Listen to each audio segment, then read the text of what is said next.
Viewers, सरहद पर पाक फौज के मजीद दस्ते तैनात करने का ऐलान। लाइन ऑफ कंट्रोल और वर्किंग बाउंड्री पर हालिया कशीदगी के बाद फौजी दस्तों में इजाफा कर दिया गया है। तफसीलात के मुताबिक पाक फौज और भारतीय फौज के दरमियान लाइन ऑफ कंट्रोल पर कई रोज से शदीद झड़पें जारी है। गुज़िश्ता कुछ रोज के दौरान लाइन ऑफ कंट्रोल पर होने वाली शदीद झड़पों के दौरान पाक फौज के 4 जवान जबकि भारतीय फौज के मुतअद्दिद फौजी जहन्नम वासिल हुए।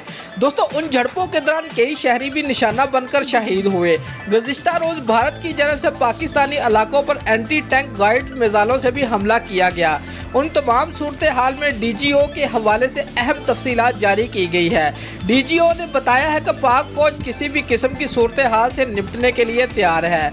बताया गया है कि कशीदा हालात के पेश नज़र पाक फौज मुकम्मल तौर पर अलर्ट है। सरहद पर पाक फौज के दस्तों में इजाफा कर दिया गया है, जबकि पाक फौज सरहद पर भारतीय फौज की इश्तिआल अंगेजी का मुंह तोड़ जवाब दे रही है। वाज़ेह है कि 5 अगस्त को मकबूजा कश्मीर की खुद मुख्तार हैसियत ख़त्म किए जाने के बाद से मुसलसल इस खदशे का इजहार किया जा रहा है कि जंगी जुनून में मुब्तला शिद्दत पसंद नरेंद्र मोदी पूरे खित्ते का जंग में धकेल सकता है। मोदी पाकिस्तान के खिलाफ जंग छेड़ने के लिए तैयारियां कर रहा है, जबकि भारतीय हुकूमत के वज़रा के बयानात भी उन खदशात को दुरुस्त साबित कर रहे हैं। भारतीय वज़रा तो पाकिस्तान पर एटमी हमले तक की धमकियां दे चुके हैं। ऐसे में पाकिस्तान भी अपने दफा के लिए मुकम्मल तौर पर तैयार है और पाकिस्तानी हुकाम की जानब से भारतीय वज़रा के बयानबाजी को मुआज़ गीदड़ भभकिया ही करार दिया जा रहा है। दोस्तों, अगर आपको हमारी ये वीडियो पसंद आई है तो लाइक और कमेंट लाजमी करें और हमारे चैनल को सब्सक्राइब करना मत भूलिए। शुक्रिया।